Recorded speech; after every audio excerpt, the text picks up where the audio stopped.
السلام عليكم. عالسلامة الناس الكل، شنو احوالكم؟ لاباس؟ سافا؟ اموركم في جبن؟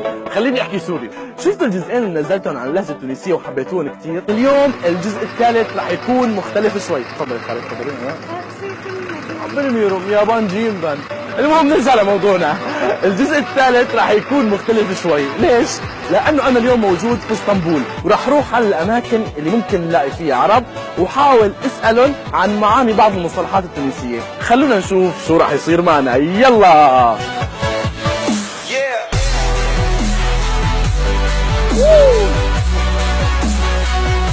بدي أسألك سؤال. أنت جاي لهون تتفرهد؟ لا والله جاي اشتغل.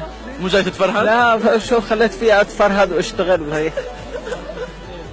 الله يصلحك ويهديك. Türk müsün? Türk'üm. Arapça biliyor musun? Yok. Ne demek تتفرهد؟ Ne demek؟ تتفرهد. ايش معناتها تتفرهد؟ مش يعني تتفرهد. شو هاي؟ تتفرهد. بأنه لغة هاي؟ تتفرهد؟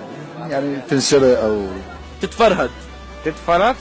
تتفرهد. تتفرد in what language? Normally. تتفرد I don't know like maybe thank you or something. انت جاي لهون تتفرهد؟ ايه اتفرد انبسط يعني. جاي لهون باش نتفرهدوا باش نقضوا باش نعملوا شو اسمه نسميوها باللبناني هي كلها القلاء ننقذ. شو يعني فكرون؟ فكرون؟ فكروا يعني. طب شو هو الفكرون؟ فكروا واحد عم يفكر كثير. لا تضحك يا محمد شوي معناتها ترجم عدنان. فكرون؟ فكرون والله فكرون يعني هني مجمع صراحة. فكرون. فكرون شلون صح. فكرون هو لا تغطيل يمشي هيك بشوية.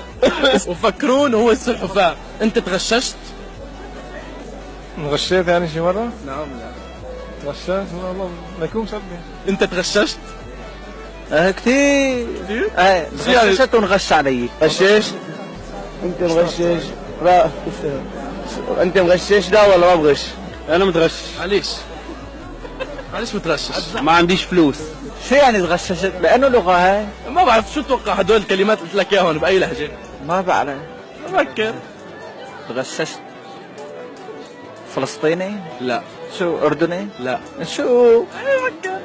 لك شو يعني تغششت؟ كلمة تونسية يمكن؟ صحيح كلمة تونسية مزبوط. تغششت. لحظة أنا ما عندي علي لأنه الكلمة إنه الثقة شوي أخفت بيني وبينك. تغششت يعني إنه مثلا أنا تغششت بهذا القميص إنه ما إنه شلون بدي أوصل لك إياها. أنا ما عندي علي الكلمة. أنت مغشش هي بالتونسي مزبوط. مغشش يعني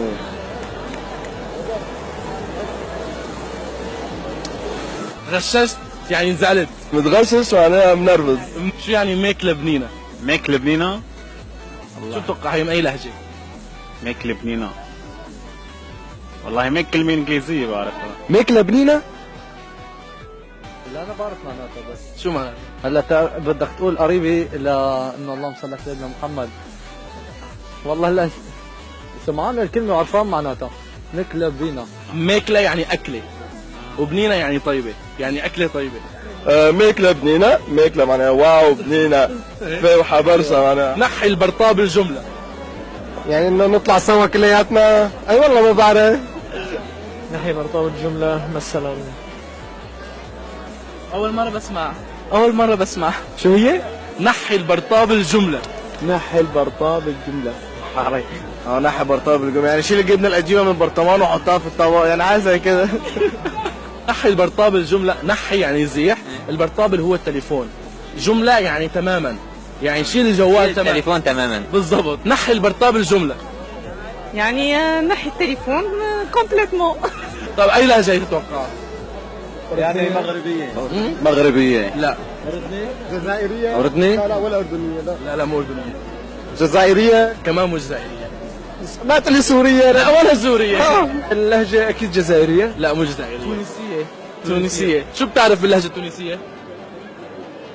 ولا شيء. هي اللهجة التونسية. تونسية. يا عسلامة. يعيشك ربي. برشا برشا. يعيشك بركة. علوش. شو علوش؟ خروف. صح. طب شو بتعرف تحكي بالتونسي؟ عسلامة. شبيه اللوز منبوز وشبيه سفرجي المسترجي. شو كده؟ والترجمة نجيك. ترجينا نجيك. واشرب تيك اني جايك.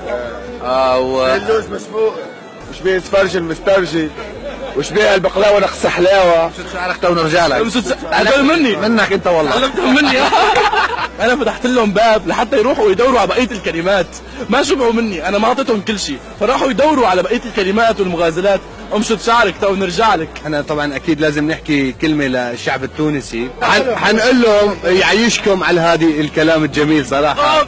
مرحبا معلم، بعد امرك بس تنزل شوي لعنا. اوكي بعرف مشغول ومعك علم، بس سؤال، ايش معناتها نحي البرطاب بالجمله؟ ايش نطلع نطلع لعندك، يعني اطلع لعندك ابو شريك، اعطينا جواب وكمل بعدين وقفتك الشامخه. شكرا.